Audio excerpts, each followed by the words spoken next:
I've got a question for you. Are you addicted to speed? If so, do I have the product for you? Steroid Water. It is guaranteed to keep the grind going. It is the only thing I drink now. And in 3 to 4 months, I will be looking like Dwayne "The Rock" Johnson. I promise, it's a guarantee.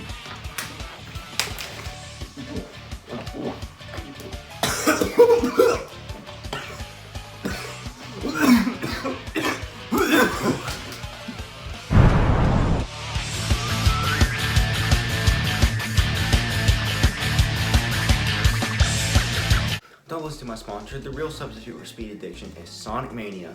Don't get me wrong, I bought some steroid water this morning. I've been drinking it all day, expecting to look like Dwayne "The Rock" Johnson next 3 to 4 months.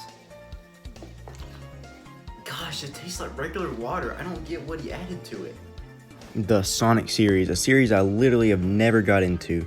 Like, the only thing I've ever done in the Sonic series before Sonic Mania was play Sonic Boom at Target on the Wii U. But I've heard this game being praised to high heavens by reviewers like King K and Donkey Scott the Waz, Agent S. I mean, I've heard some people call it one of the best 2D platformers out there, so I had to try it, and it's only $20. And I've been listening to its soundtrack for a while, and I absolutely love it, which I'll get to that later. So yeah, my history with the Sonic series is non-existent, but was Sonic Mania a good start to the series? Let's find out. Where to begin? Let's talk about the gameplay first. Oh boy, this game is hard to get used to if you've been playing Mario your whole life. I was lost like a termite in a yo-yo whenever I was playing Green Hill Zone on my first playthrough.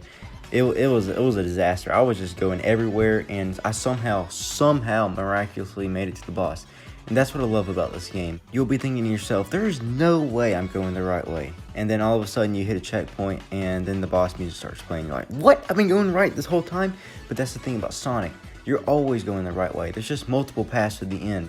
And that's what encourages multiple playthroughs. You get all the secrets and goodies and stuff hidden in the levels. The levels are centered around speed.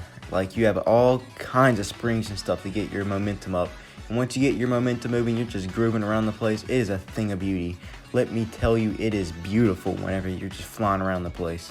Some levels perfect this speed, but some levels are a little more confined, like Flying Battery Zone and some others that I will name later.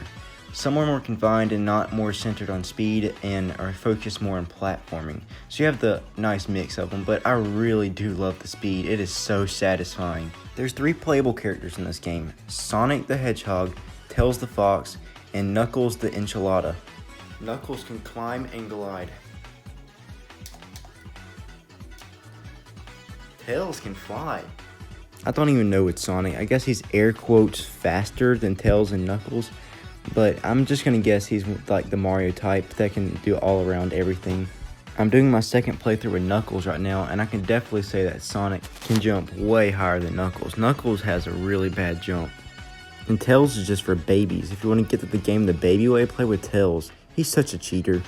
My first playthrough actually was with Sonic and Tails both together. That's a pretty mixed group right there. You got Tails who can pick you up and fly just a little bit with you, and then Sonic speed. So overall, I really like the character selection. I know that there's 2 more in the DLC, but I don't have the DLC at the moment, so I cannot review them. And the last thing in the gameplay section I want to cover is some miscellaneous stuff. Like, the power-ups in this game are really good and useful, like the fire shield, the actual shield, the electricity, the super shoes. I mean, they're all really, really fun to use and very useful.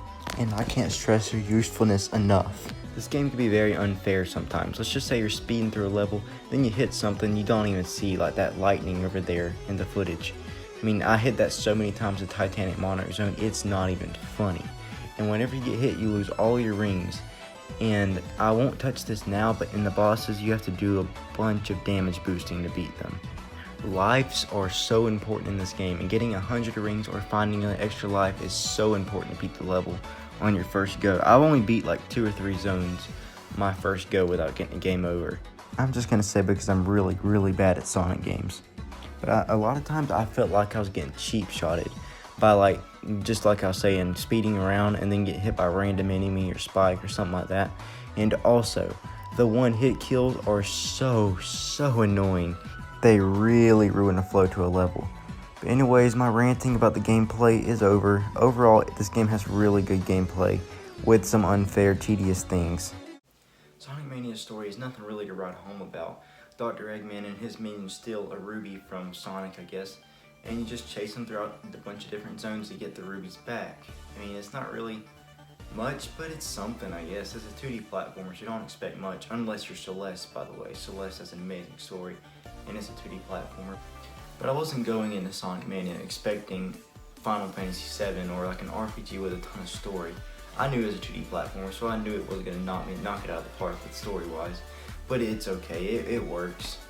There's also these weird anime-like cutscenes in the game, so there's that too.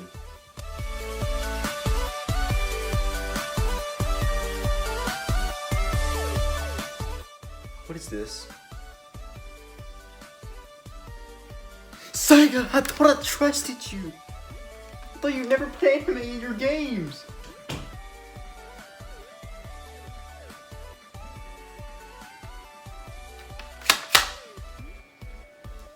I can't believe this. I thought Sonic Mania would be a cool game. That's why we're gonna play it. I thought it'd be cool with no anime. This is unacceptable. Gosh. Much better. Now we're going to talk about the levels, or zones as they're called, in Sonic Mania. They're all good in their own way. There's some that are better than others, and now I'm going to review every single zone in the game, since there's only 12 of them, and give my thoughts on them. Green Hill Zone, as I mentioned before, is an insanely good beginner level. There's so many momentum build and speed moments in this level, a lot of platforming, some pretty decent bosses, a bunch of rings and secrets to find. I thoroughly enjoyed myself on my second playthrough with Knuckles.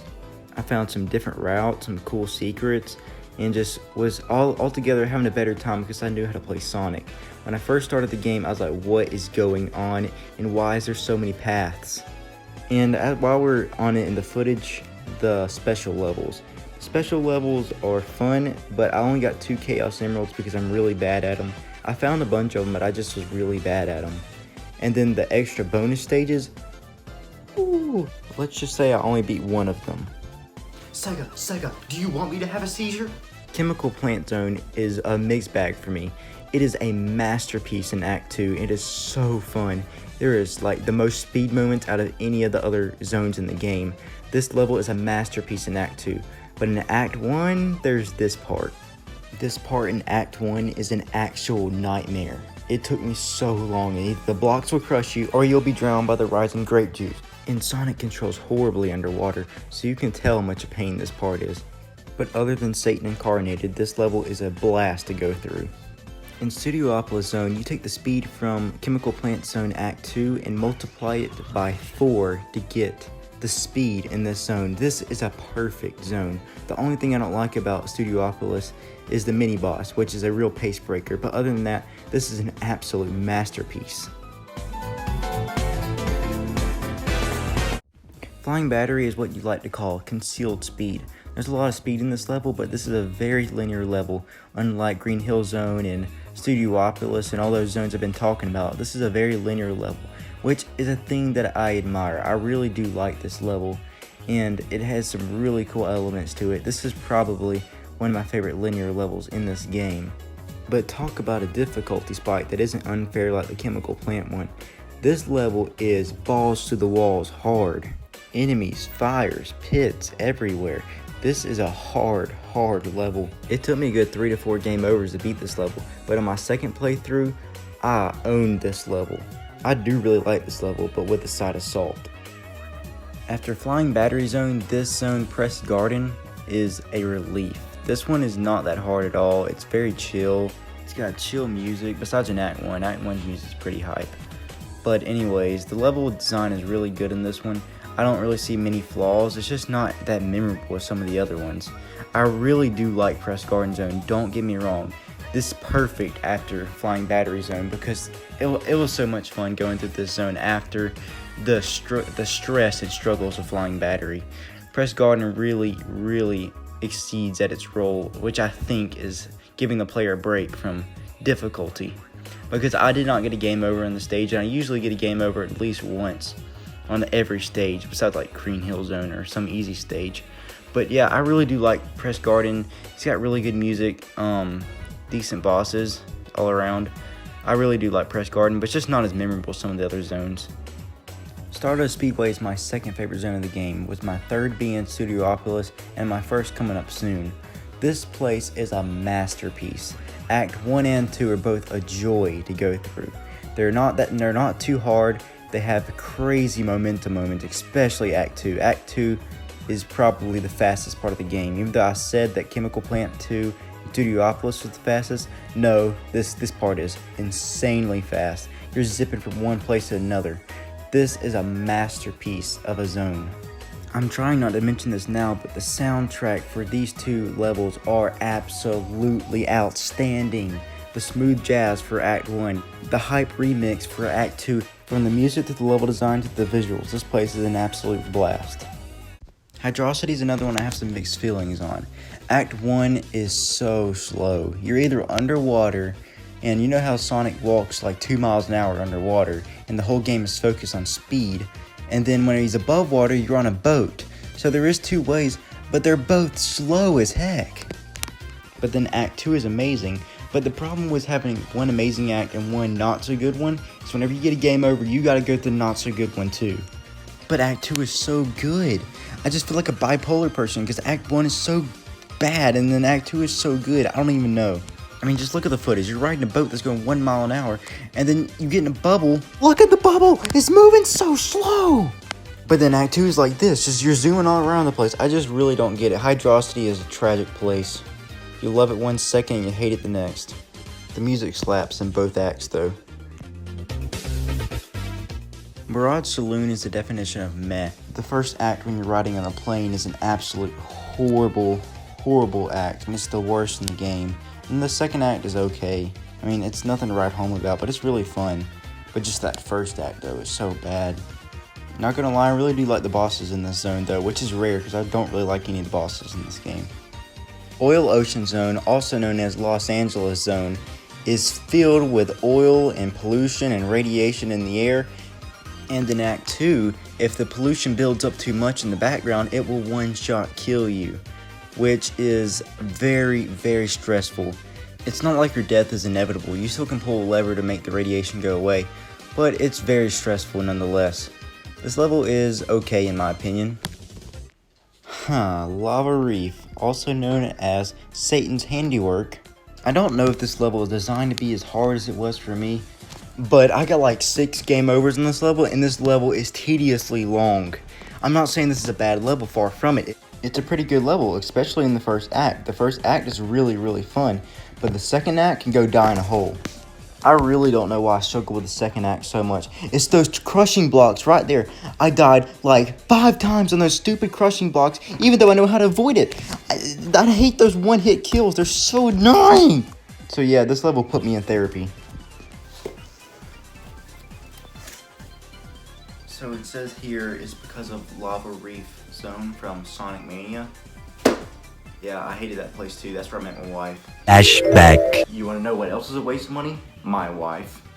I don't even know my therapist. Sometimes I just have more questions than answers with that weird guy.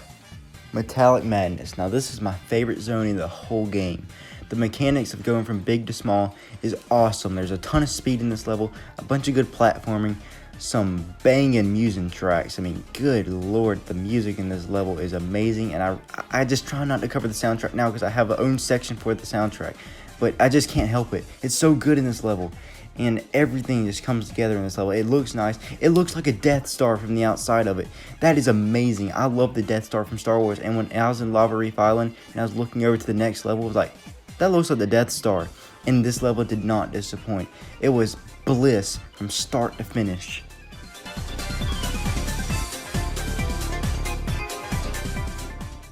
Titanic Monarch Zone is long, tedious, it has an anticlimactic boss, and I got like 4 or 5 game overs on it, but I still love it. It's so freaking fun. This level is so fun, but they really should have toned down on the length of this level.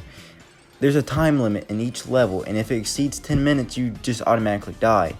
And every time, it don't matter how good I got at this level, it was like 9 or so minutes, and I was really grinding on the time, almost about to die when I beat the boss to each act. It was very stressful, but I eventually beat this level. It's a great final level, but does not have a good final boss. Most of Sonic Mania's bosses are a joke. What's the deal with Sonic Mania bosses? I mean, why create a boss if you can just damage boost through half of them? I know. Granted, there is some good bosses in Sonic Mania, but not many.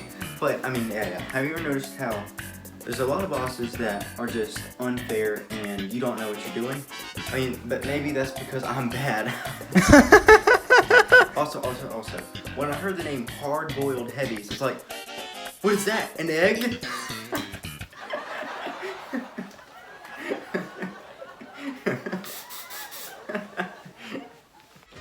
Now we're going to talk about this game's soundtrack, and woo, this game's soundtrack's so good. This game's soundtrack is something else. Sonic Mania had like some hip-hop vibe to the soundtrack, and it's amazing. Sonic Mania is in my top 3 video game soundtracks of all time, with Cuphead and Undertale. With Cuphead, you can tell the instrument's authentic and it was recorded by a big band, and it's just got that upbeat jazz throughout the whole game. It's got such a distinct sound. Then Undertale's good at bringing out all kinds of emotions out of you, whether it's another media puts you in that atmosphere, or Undertale and it just makes you sad and puts you through a story just with the music, or Asgore and it's just an epic feeling while you're fighting the final boss of the game, or Megalovania, it makes you feel like a meme. Sonic Mania soundtrack slaps.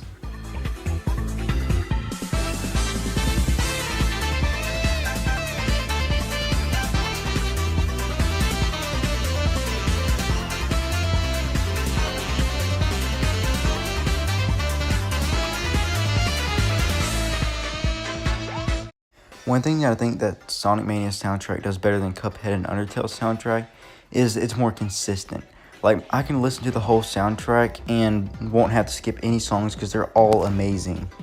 My favorite song in the game literally changes every day. One day be Hydrocity Act 2, or Metallic Madness Act 2, or Stardust Speedway Act 2, or Green Hill Zone Act 1, or Green Hill Zone Act 2, or Chemical Plant Zone Act 2, or Studiopolis, or High Spec Go, Hard-Boiled Heavies, or Egg Reverie Zone. I mean, the soundtrack is so consistent.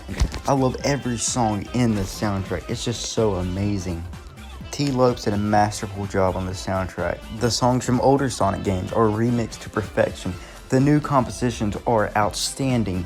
I mean, there's literally nothing wrong with this soundtrack at all. Hearing these amazing compositions playing in the background while you're zooming around in the level is an experience I'll never forget. And unlike some other soundtracks, I prefer to listen to this while playing the game. It is just awesome, and I give the soundtrack a 10 out of 10. Sonic Mania is an absolutely outstanding game, and I would recommend it to anyone who loves 2D platformers. Sonic Mania, for the most part, has incredible level design, a bunch of fun playable characters, and just overall a really fun experience. And with the level design comes one of the best video game soundtracks I've ever heard in my life. So after all my ranting and raving, my final verdict is this game is a 9.0 out of 10. Absolutely outstanding 2D platformer. Play it if you haven't before, and if you don't have enough money to play it, listen to its soundtrack. It is awesome. And also, this game's only $20, so there's no excuse now. Well, now that you know my opinion on Sonic Mania, I'm going to drink my sponsor water again and see if it actually works.